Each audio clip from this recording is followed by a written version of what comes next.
बांगलादेशात हिंदू धर्मात रस असलेल्या इस्कॉन नेत्यांची अंकारटक मानवाधिकार दिनाच्या समर्थनार्थ आज वर्धा येथे हिंदू आणि बौद्धांवरील माता भगिनींच्या अत्याचाराच्या घटनांचा निषेधार्थ आणि समाजवादीच्या नेतृत्वाखाली भारत बांगलादेशातील मानवांच्या पाठीशी उभा असल्याची भावना जागृत करण्यासाठी निदर्शने करण्यात आली।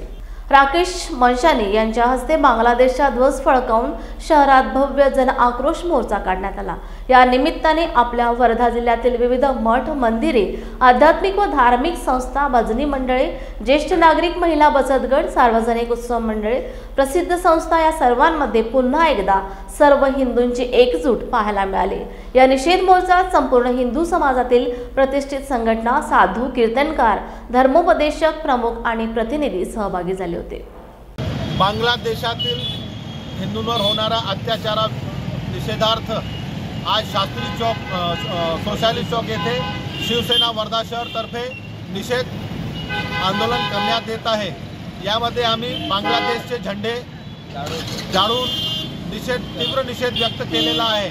आमची मागणी आहे की वर्धा शहरातील असलेले बांगलादेशींना तत्काळ हकालपट्टी करावी व बांगलादेशातील हिंदूंवर होणाऱ्या अत्याचाराचा तीव्र निषेध केंद्र सरकारकडून करण्यात यावे।